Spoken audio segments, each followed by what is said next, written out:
Sweater ছোটগুলো ছোট আছে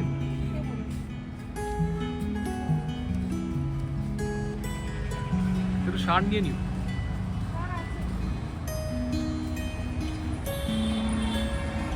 shirt আছে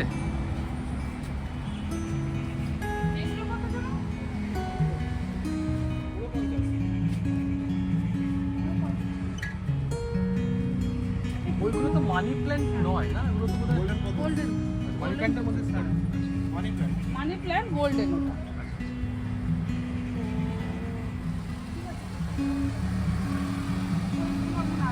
ভালো বলছে এটা তো এটা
গুড মর্নিং এভরিওয়ান, আশা করি সকলে ভালো আছেন এবং সুস্থ আছেন।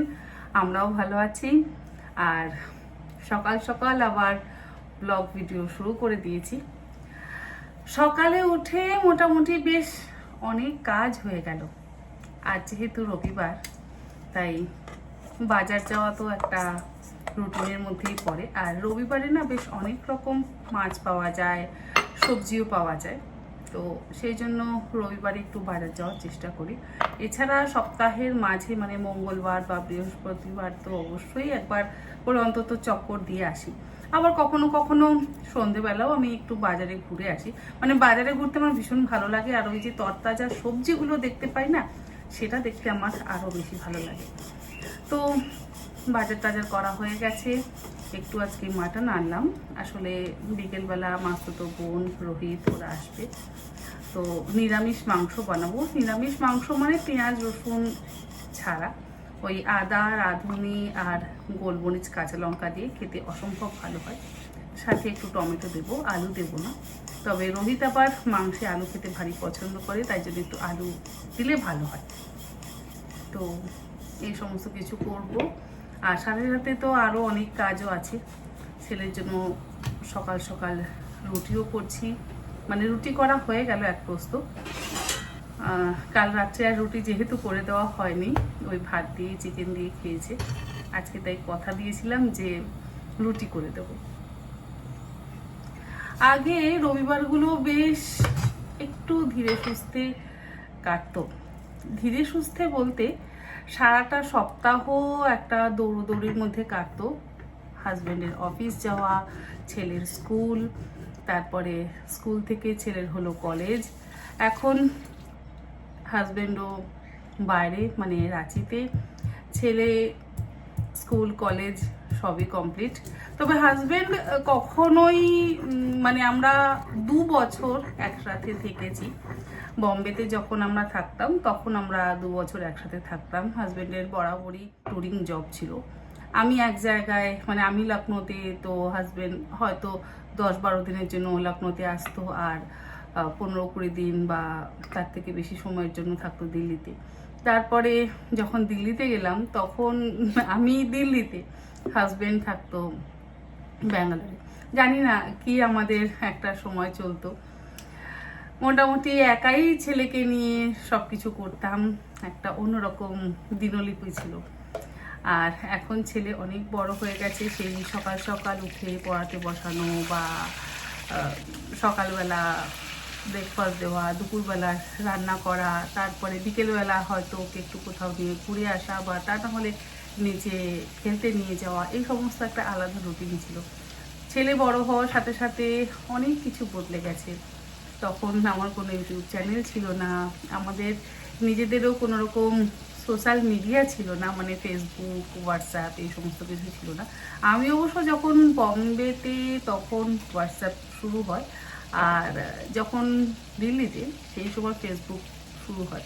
তো ফেসবুকে বেশ পুরনো বন্ধুদের যখন খুঁজে পেতাম, মানে স্কুলের বন্ধুদের যখন খুঁজে পেতাম, পেতে শুরু করলাম আর কি, ভীষণ ভালো লাগতো। অনেক দিন পর সকলের সাথে কথা হতো, একটা অন্যরকম সত্যি পরিবেশ ছিল। এখন তো সব কিছুই অ্যাভেলেবেল, যখন ইচ্ছে তখন আমরা কথা বলতে পারি, যখন ইচ্ছে তখন আমরা এখানে ওখানে যেতে পারি। তো এই করে সময়টা যেন কেমন একটা অনেকটাই পরিবর্তন হয়েছে। আমার মতন আমার মনে হয় সকলেরই বেশ সময়ের পরিবর্তন হয়েছে। সকাল সকাল অনেক বক বক করে ফেললাম। যাই হোক, বাকি কাজ করি, সারাদিন অনেক কাজ চলবে, মাটনটা রান্না করি, এবারে তার সাথে সাথে বাকি কাজগুলো করব। মাংসটা কষিয়ে প্রেসার কুকারে দিয়ে দিয়েছি। একটা সিটি পড়ে গেলে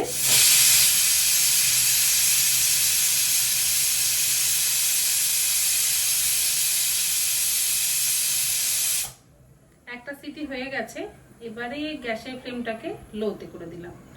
আর লো ফ্লেমে 4 থেকে 5টা সিটি দিয়ে নেব। বড় বড় টুকরো 3টে আলু দিয়ে দিলাম। আসলে রোহিত, টুম্পা, তারপরে আমার হাজবেন্ড সকলে কিন্তু মাংসের সাথে আলু খেতে বড়ই পছন্দ করে, তো সেই জন্য ভাবলাম একটু আলু দিয়ে দিই। রুটি হোক বা ভাত যাই করি না কেন, যেহেতু সকলে আলু ভালোবাসে, তাই এই রান্নাটাতে আলু না দিলেও আলু দিয়ে দিলাম, খেতে খারাপ লাগবে না। আজকে আবার গেছিলাম নার্সারিতে অনেকদিন পর, ভাবলাম একটু গাছ আনি।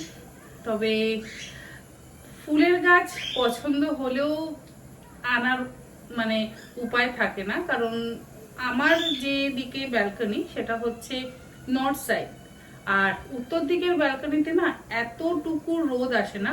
পূব দিকের জানলার উপরে আমি কোনো গাছই রাখিনি, তো যেহেতু ব্যালকনিতে কোনো রকম রোদ আসে না, সেই জন্য আমি কোনো ফুলের গাছ রাখতে পারি না।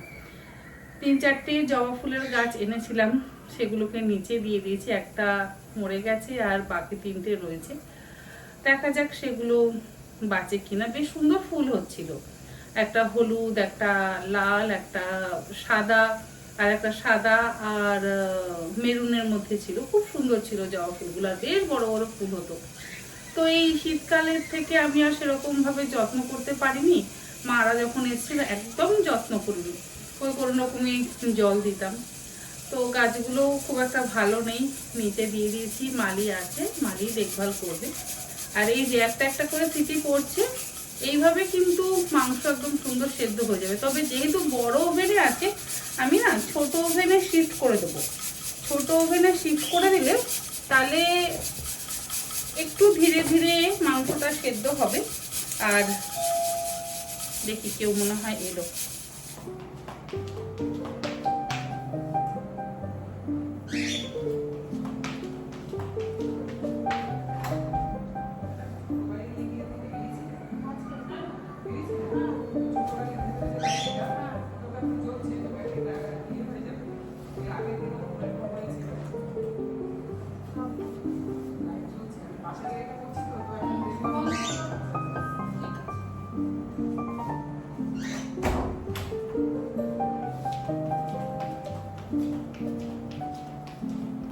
তো যেটা বলছিলাম, ছোট বার্নারে দিয়ে দিলাম। ছোট বার্নারে দেওয়ার পর গ্যাসের ফ্লেম কিন্তু লোতেই থাকবে, মানে সিমে 4 থেকে 5টা সিটি পড়বে। আর ধীরে ধীরে ওইভাবে যে সিটি পড়বে তাতে কিন্তু মাংস খুব সুন্দর সেদ্ধ হয়ে যাবে।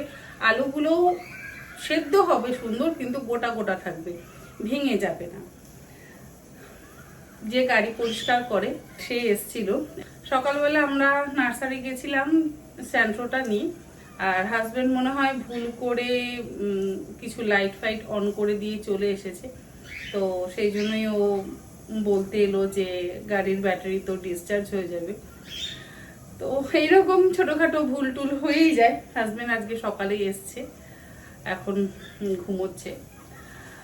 আর রান্না তো হয়ে গেল, কিচেনটা গুছিয়ে নিয়ে তারপরে কালকে যেহেতু আর ব্যাগের জিনিসপত্রগুলো যে দোকানগুলো এনেছি সেগুলো তো কিছুই রাখা হয়নি, তোলা হয়নি, সেগুলোকে তুলে নিই। তারপরে আবার দুপুরে একটু রেস্ট নিয়ে যাব বিকেলে মাসির বাড়ি। মাসি শরীর খারাপ, মানে হসপিটালাইজ ছিল, অপারেশন হয়েছে, বাড়ি এসছে, একটু মাসির বাড়ি যাব। ওই বোনরা আসুক, তারপরে একসাথে সবাই মিলে যাবো। আর ততক্ষণে বাকি কাজগুলো সারি, কাজের তো শেষ নেই। হোক মাংসটা, আমিও বাকি কাজ সারি।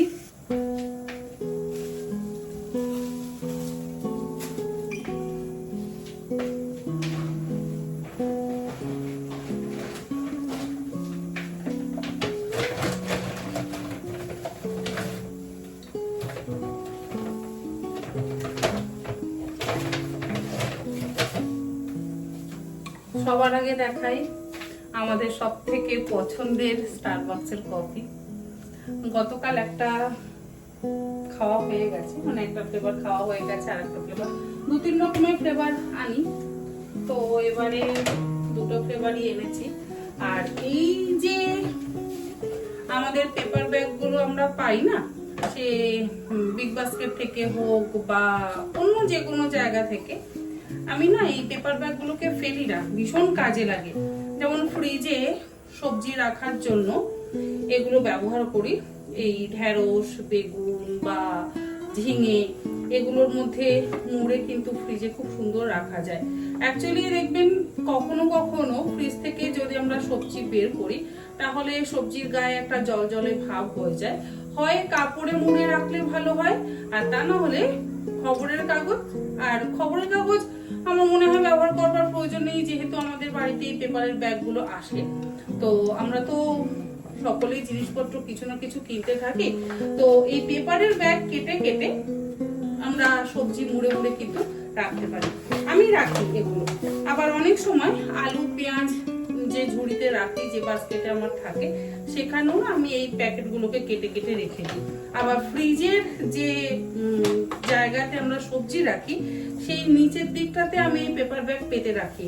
তাহলে দেখা যায় যে বাস্কেটটা হয়তো বের করলাম বা কোনো সবজি থেকে যদি অনেকদিন সবজিটা নিচে রয়ে গেছে, সবজি থেকে জল বেরিয়ে গেছে বা সবজিটা হয়তো পচে গেছে, অনেক সময় হয় ফ্রিজে থাকতে থাকতে খারাপ হয়ে গেছে অনেকদিন হলো, তো এই পেপার ব্যাগগুলো যদি দেওয়া থাকে নিচে, মানে পেপার যদি নিচে দেওয়া থাকে, তাহলে আর ওই বাস্কেটটা না ময়লা হয় না। রোজ রোজ বাস্কেট বের করে পরিষ্কার করা তো সম্ভব নয়। ওই পেপার ফেলে দাও, ফেলে দিয়ে তারপরে এই পেপার ব্যাগ আবার ইউজ করে নাও। তো এই জন্য আমি এই পেপার ব্যাগগুলোকে রেখে দিই। এই হচ্ছে আমার কফি, আমার এনার্জি ড্রিঙ্ক। আর এই নেসক্যাফেটাও আমি আনি কখনো কখনো, যদি একটু মানে সকালবেলা হয়তো নর্মাল কফি খেতে ইচ্ছে হলো তখনকার জন্য নেসক্যাফে, আর একটু ক্যাফে স্টাইল কফি খেতে যদি ইচ্ছে হয় তাহলে ওই স্টারবাকসের 2-3টে ফ্লেভারের কফি আনি, সেটা খাই। এই যে গুঁড়ো মশলা, হোয়াইট পেপার, আমচুর পাউডার, এগুলো, তার সাথে শাহি গরম মশলার প্যাকেট একটা আনলাম, কাসুরি মেথি একটা আনলাম, আর ব্ল্যাক পেপার পাউডারও একটা আনলাম। তার সাথে এই পেরি পেরি মশলা, যেটা আমার ছেলের ভীষণ পছন্দের, ওই চিকেন স্টেক বানায়, তো চিকেন স্টেক বানানোর জন্য ও পেরি পেরি মশলা ইউজ করে। সর্ষের তেলের প্যাকেট আমি খুব একটা, মানে 1 লিটারই এনেছি, মাসে 1 লিটারই আমি ব্যবহার করি। সে কুকিং চ্যানেলের ভিডিওর জন্য রান্না করি আর নিজেদের জন্য রান্না করি না কেন, 1 লিটার তেলে আমার হয়ে যায়। 1 লিটার সর্ষের তেল আর 1/2 লিটার সাদা তেল, কারণ কোনো রকম ভাজাভুজি আমরা কেউই খাই না, লুচি বা কোনো পকোড়া বা কিছু, এই সমস্ত ভাজাভুজি যেহেতু খাওয়া হয় না, তো সেই জন্য 1/2 লিটার সাদা তেলে হয়ে যায়। যদি একটু ভাজাভুজি করা হয় তাহলে আবার 1 লিটার লাগে। খুব কম তেলে চেষ্টা করি রান্না করতে। আর এই যে গরমকালে আমি লাক্স সাবানটা ভীষণ পছন্দ করি, আর এই গোলাপি লাক্সটা আমার ভীষণ ভালো লাগে, সেই ছোটবেলার গন্ধটা মনে পড়ে।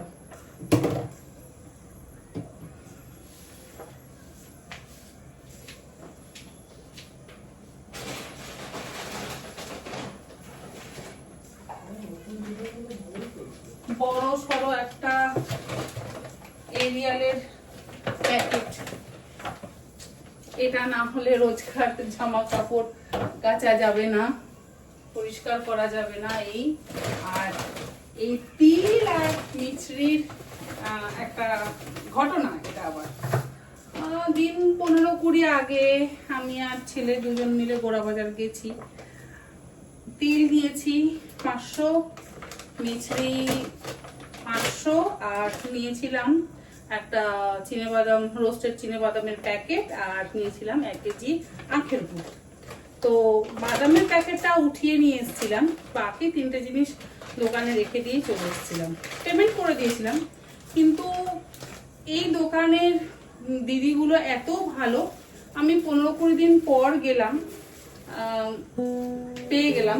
অনেকেই হয়তো বলতে পারতেন যে পারেন, এরকম আমি দেখেওছি যে না কোথায় আমাদের মনে নেই, জানি না, আপনারা রেখে তো জানি, কারণ 20 দিন মতন হয়ে গেছে। আর ওদের দোকানে না 5টা বোন, তো এক এক সময় এক এক বোন থাকে। আমি যে সময় গিয়ে নিয়ে এসেছি সেই সময় অন্য একজন বোন ছিল, তারপরে পরে যার থেকে আনলাম তখন আবার অন্য আর এক বোন ছিল। যেহেতু আমি আনি ওদের দোকান থেকে সব সময়, তো একটু চেনা জানাও তো অবশ্যই হয়ে গেছে, কিন্তু ভুল ক্রমে ফেলে চলে এসেছি, পেয়ে গেলাম।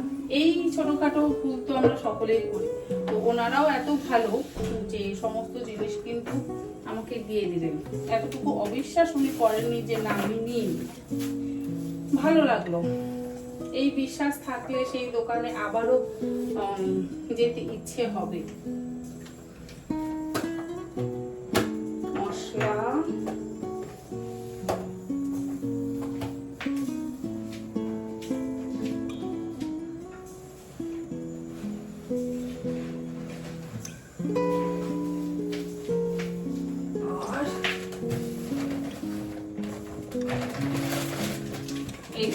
চিনেবাদাম পাগোবাবুদের জন্য, তারা চিনেবাদাম রোজ খায়, ভিজিয়ে নয় এমনি কাঁচা চিনেবাদাম খুবই পছন্দ করে। তার সাথে আটা, ময়দা আমার ইউজ খুব কম হয়, ওই চ্যানেলের ভিডিওর জন্যই যা ময়দা ইউজ করি, তাছাড়া ময়দা খুব একটা ইউজ করি না। 2 কেজি আটা আর 2 কেজি ময়দা এনেছি, বেশি আনিনি। আর ছোলা, এটাও তাদের ভীষণই পছন্দের খাবার। তবে আজকাল দেখছি ককাটেল গুলো না ছোলা একদম খেতে চায় না, বিশেষ করে সকালের দিকে। ওদেরকে আমি যার জন্য বিকেলের দিকে ছোলাটা দিই, বিকেলের দিকে ছোলা দিলে ওরা দেখি বেশ ভালো খায়, সকালের দিকে দিলে একদম খায় না। চিনি কত আনলাম, 2 কেজি চিনি, আর একটু রাজমা নিয়ে এলাম। আমি না রাজমা চিতাটা ব্যবহার করি, এই রাজমাটা ব্যবহার করি, এই হালকা কালারের, আর তার গায়ে একটু ছিটছিট দাগ আছে। এই রাজমাটা খেতে না ভীষণ সুস্বাদু। আমি যখন দিল্লিতে থাকতাম তখন থেকে এই রাজমাটা ব্যবহার করা শিখেছি। ওদের দেখতাম মানে পাঞ্জাবিরা কিন্তু এই রাজমা চিতাটা বেশি প্রেফার করে।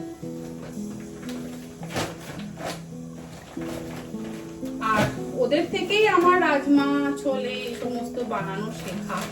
ওদের মতন যেন স্বাদ আমরা কিছুতেই করতে পারি না। আগে আমি কি করতাম, রাজমা ভিজিয়ে রাখতাম, ভিজিয়ে রেখে রাজমা আমি বানাতাম, তো তাতে একরকম স্বাদ হয় ভিজিয়ে রেখে যদি রাজমা বানানো হয়।